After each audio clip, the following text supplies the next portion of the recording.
Hey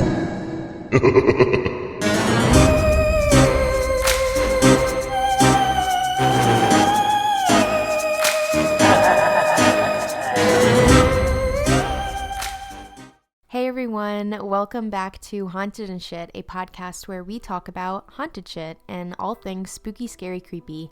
I'm your host, and on today's episode, we're going to be talking about Eastern State Penitentiary. Before we get started, I just want to say thank you to everyone listening, and thank you to everyone that has been supporting me on all my platforms, including Instagram. I reached 200 followers on there, and I'm super excited about it. So yeah, I just wanted to thank you guys. Also, in case you couldn't already tell, I have kind of figured out how to use the recording software that I have for this podcast, and so my voice definitely sounds a lot better than my last episode. But let's get right into it. So, Eastern State Penitentiary, this is actually one of my favorite haunted locations that I've been to. I went once with my sister a few years ago, and then I went back with my boyfriend last year. Personally, I think it's cool enough to go multiple times. I would not mind a third trip, and they offer a daytime tour and a nighttime tour. I have only ever done a daytime tour, but if I do ever go back, I'll definitely want to do the night tour. And they also offer a haunted house during Halloween, which I was almost going to go to with my sister, but I didn't get to. But another thing that I definitely want to do if I go back. So I'm going to start off by talking a little bit about the history of Eastern State. So it opened in 1829 after about 8 years of construction, and that wasn't even the entire building. There would be more parts added on over time as it needed more space for the prisoners. The total size of the building, including like within the prison walls, is 9.8 acres, which is insane.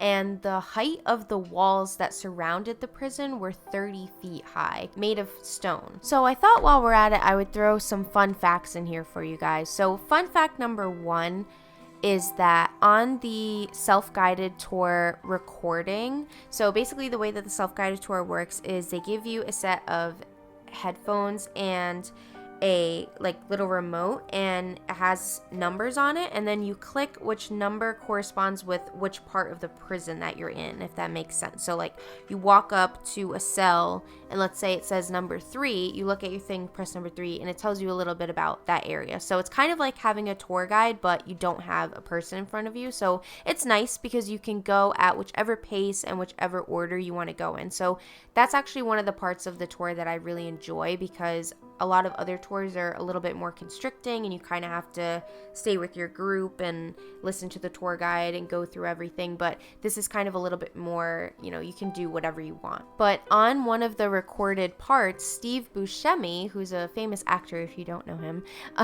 it actually does the voicing for one of the informational areas. So I thought that was pretty cool. And then another fun fact, better than the first one, is that Al Capone actually was imprisoned at Eastern State Penitentiary for 8 months before being transferred to Alcatraz, which opened after Eastern State opened. So I think that's pretty cool. And they actually have a refurbished cell that mimics what his looked like when he was there, and it's all fancy. It has like lamp with a lampshade and a rug and a nice bed set, and it's very nice. I don't know how he got away with that, but he's Al Capone, so. Anyways, getting back into the history of Eastern State. The idea behind the prison was to follow the Pennsylvania system, which was to use solitary confinement and labor to make the prisoners penitent. And this meant that the prisoners were in their cell blocks all the time and they had no interaction with anybody else or the outside world.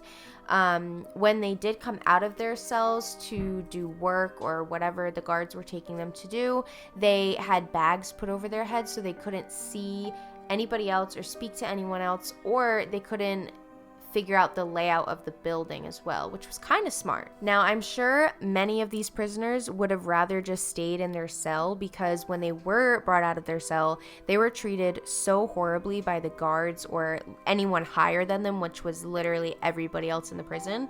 and they would be beat by them, they would be mutilated, they would be tortured. There was something called the iron gag that they used on them, which they would put it in their mouth and it would be like attached to their tongue, and then it would also be attached to their hands, which were tied behind their back, and if they moved at all, it would literally rip their tongue out of their mouth, which is disgusting even thinking about it.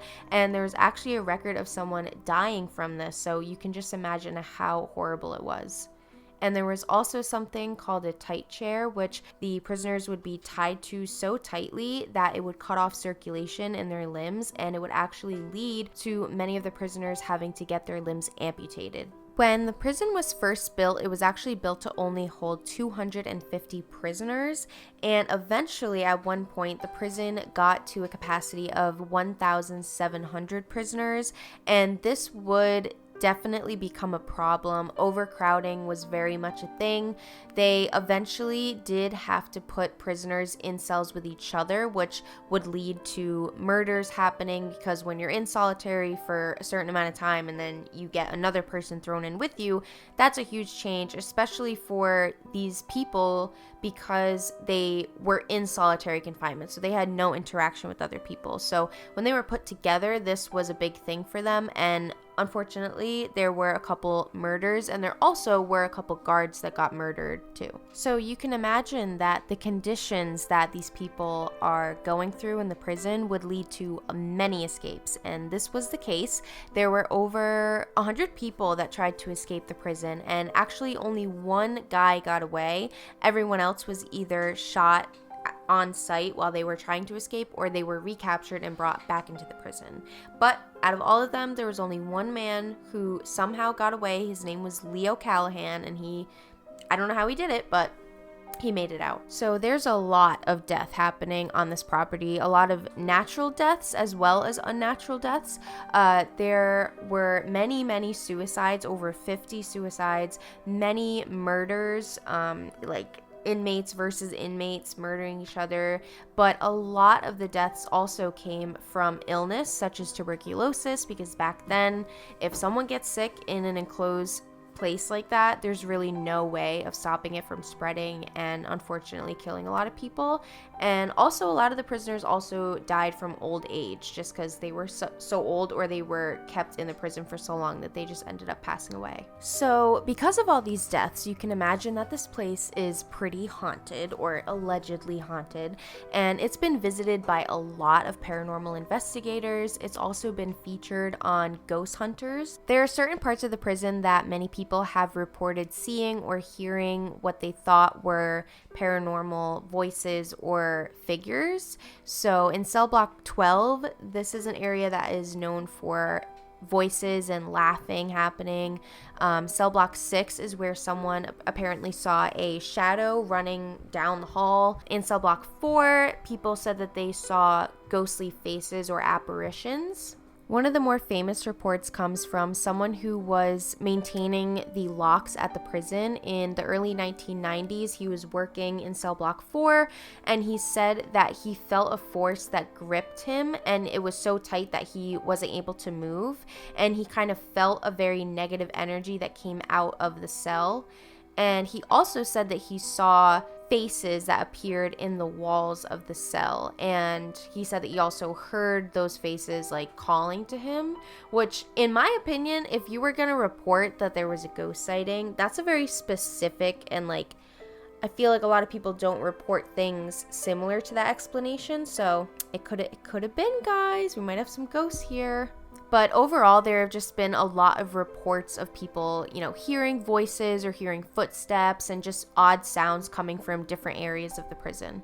Personally, when I was there, I unfortunately did not see or hear anything like strange that I thought maybe was a ghost. I will say there is a certain feeling in the prison. I don't know if it's just because of the structure of it or knowing the history of it, but I know when you step into some of the cells, there is kind of a change in the atmosphere, and I don't know if that's just because the cells are so blocked off from the rest of the prison. It just kind of feels very solitary, but it has a stillness and like a a strange feeling as if like there's another person that's there. I don't know how to explain it. And I specifically remember this was one of the more unsettling areas in the prison. It was called the Hole, and it was an underground set of cells that you could walk into. And I remember feeling really weird down there. Like, I don't know if it was because it was underground and like the atmosphere is very different down there, but it did feel like there was a lot of negative energy coming from there. I can imagine that,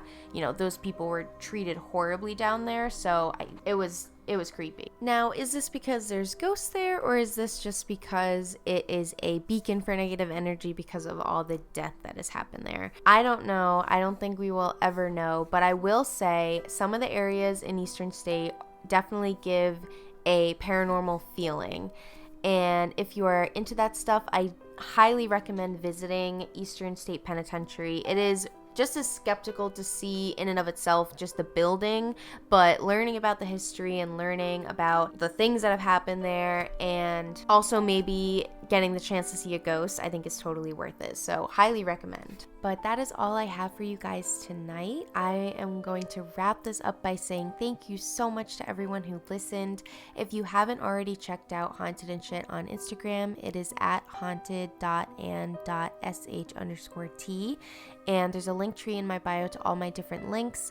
And if you are watching this on YouTube, you can go ahead and give this video a like if you liked it, and leave a comment down below for any future episode ideas, and even hit that subscribe button.